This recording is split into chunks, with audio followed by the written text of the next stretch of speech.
Susan here from FC Endurance, and today I'm going to talk about fueling your workouts for training success. Before we get into specific dietary recommendations, let's look at how fuel is used during exercise. So at low exercise intensities, fatty acids serve as your major fuel source. Now, as the intensity increases, carbohydrates become the primary fuel source. So fueling recommendations will vary with both the intensity and the duration of your exercise session. Now, regardless of your planned session, pre-exercise carbohydrate ingestion is always recommended because what this does is it increases your time to exhaustion. So this graph comes from a study in which men exercised at 70% of their VO2 max on a treadmill until exhaustion.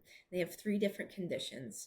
In the first condition, they were given a carbohydrate meal 3 hours before exercise, and they were able to consume a carbohydrate electrolyte solution during exercise.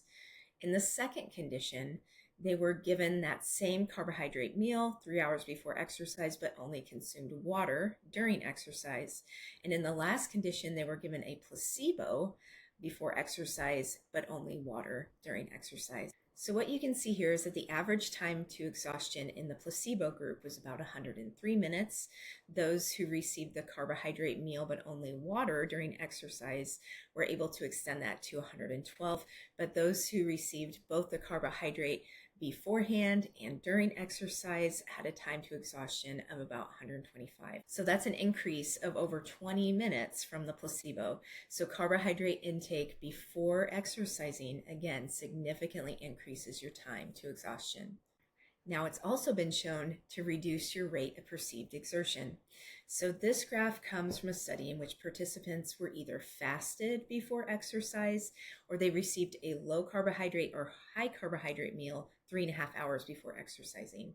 And this was a graded exercise test where they started about 50% of their VO2 max up to 90% of their VO2 max in 5-minute increments. And so what you can see is that those who received the high carbohydrate meal had a significantly lower rate of perceived exertion. So having that carbohydrate meal before you exercise is going to make it feel like it's easier. So how much should we be taking in? So it's recommended that you take in 1 to 4 grams per kilogram of body weight 1 to 4 hours before you exercise.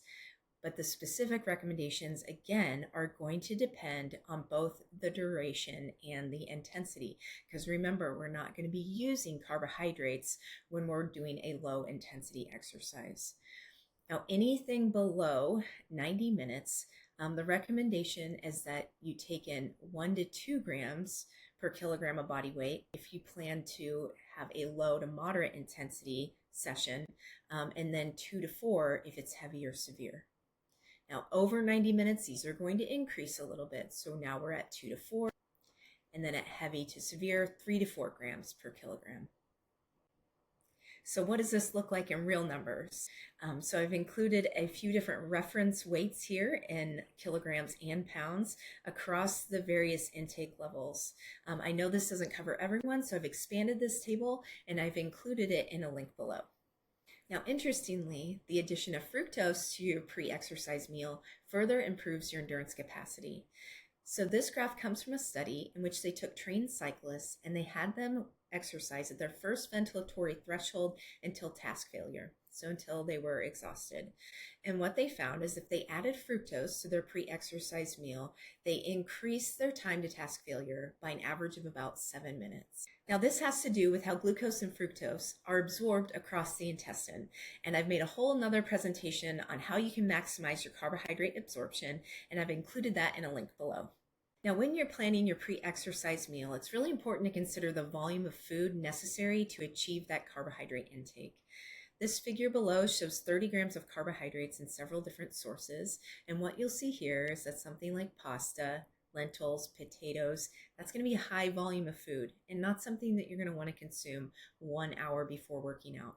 You'll want to put these high volume foods closer to the 4-hour mark. On the other hand, something that has a higher concentration of sugar per volume, you can eat that closer to your workout time, something like raisins and honey. Now, one other thing I want to mention here is that you do want to avoid high fiber foods on race day. So what that does is it delays your gastric emptying, which means that it reduces the rate at which food is going to leave your stomach and enter the small intestine. And that will make you feel bloated. It's actually also going to reduce the rate at which water is absorbed. So both things we want to avoid on race day.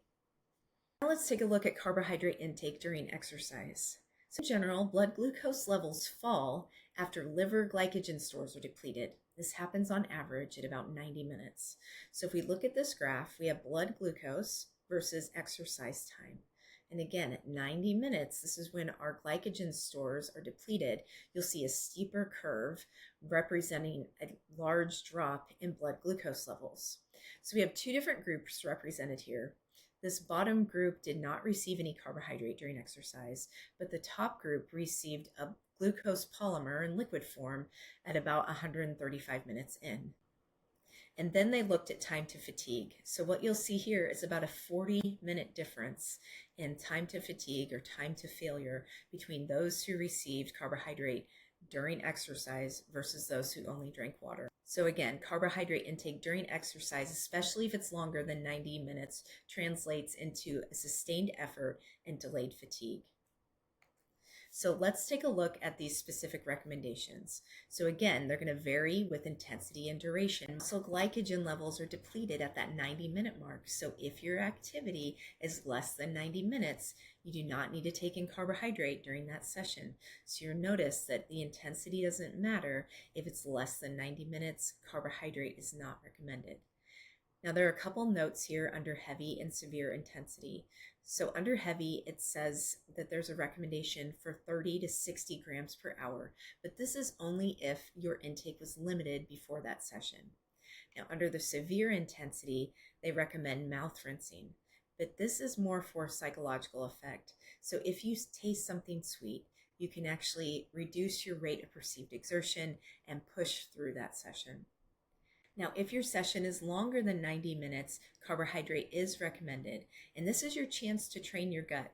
Again, I go over this in a separate presentation where I talk about maximizing your carbohydrate absorption, but you need to be presenting a high concentration of these sugars to your gut in order to avoid GI upset on race day.